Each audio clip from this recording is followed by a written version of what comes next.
que mundo vive o nosso glorioso TSE? Vamos lá. Lutou pelas eleições em 2020 a despeito da pandemia. Mesmo o Brasil sendo uma das republiquetas de banana que possuem justiça eleitoral, e a despeito do custo dessa estrutura para os brasileiros, a Justiça Eleitoral alega que não consegue fazer coincidir as eleições gerais no país. Não haverá biometria por conta de risco de contágio, mas todo mundo vai ter que digitar. Fez acordo contra fake news com ONGs de left check, ligadas a agrupamentos ideológicos que disseminam o discurso de ódio e de rancor, grupos de esquerda, left check, não são fact check, é left check. Assinou contrato com a TikTok, que terá acesso aos dados dos brasileiros. Logo, esse app, o app, que está sendo banido de muitos países por capturar os dados dos seus usuários e repassá-los ao governo do PCC. Insiste em defender a confiabilidade das urnas eletrônicas que só são usadas em países periféricos e do terceiro mundo. Lembrando que o governo do Peru não aceitou implantar a urna eletrônica nas eleições presidenciais do ano que vem por falta de confiabilidade e de transparência nos dados e nos programas e sua elaboração. Mantém contratos questionáveis com empresas já processadas e expulsas de outros países, exatamente por práticas nada recomendáveis em termos de manipulação de dados digitais do sistema financeiro inclusive. Apega-se à infalibilidade de seu sistema e sua criptografia como se fosse inviolável.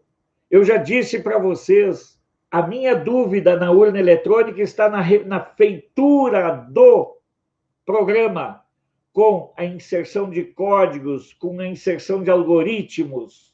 É lá que começa a tramóia. Não é feita a auditagem pública do programa gerador e a descoberta de eventuais algoritmos ou mesmo inserção de códigos de desvios e ocultação de votos. Querem mais? Tem um custo altíssimo para o país, o TSE, e tem prefeito eleito em 2016 que ainda agora não teve seu caso julgado. Se nós temos tribunais regionais eleitorais, se nós temos o TSE, por que raios se empurra com a barriga, se enrola tanto para uma decisão?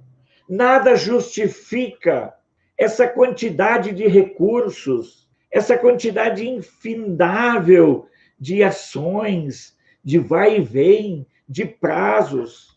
Dentro do processo judicial, no mais das vezes, quem tem prazo são os advogados e mesmo o Ministério Público. Os juízes não têm prazos, os ministros não têm prazos.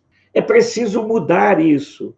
Eu sou contra a existência da justiça eleitoral como uma estrutura física permanente, como também sou contra a existência da justiça do trabalho. No caso do TSE, o que justifica que, mesmo tendo instâncias locais, porque os juízes acabam sendo juízes eleitorais, depois você tem o TRE e o TSE.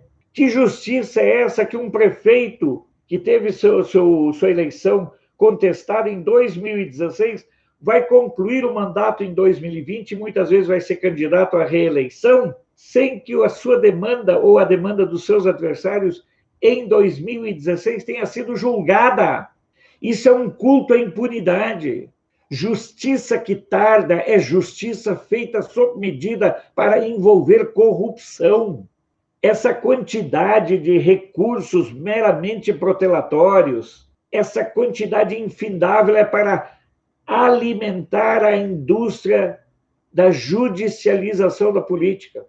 Eu acredito que alguém que tomou posse, que foi diplomado, ou só seja diplomado depois de esgotadas todas as instâncias judiciais, resolve tudo, mas não tem cabimento uma justiça eleitoral tão morosa. A justiça como um todo é morosa, mas a justiça eleitoral, ela afeta diretamente o eleito. Imagina alguém que foi eleito em 2016, tomou posse, praticou vários atos, e aí, de repente, faltando 6 meses para o final do seu mandato, uma demanda de 2016 é julgada. E todos os atos que ele praticou nesse período. Como fica isso?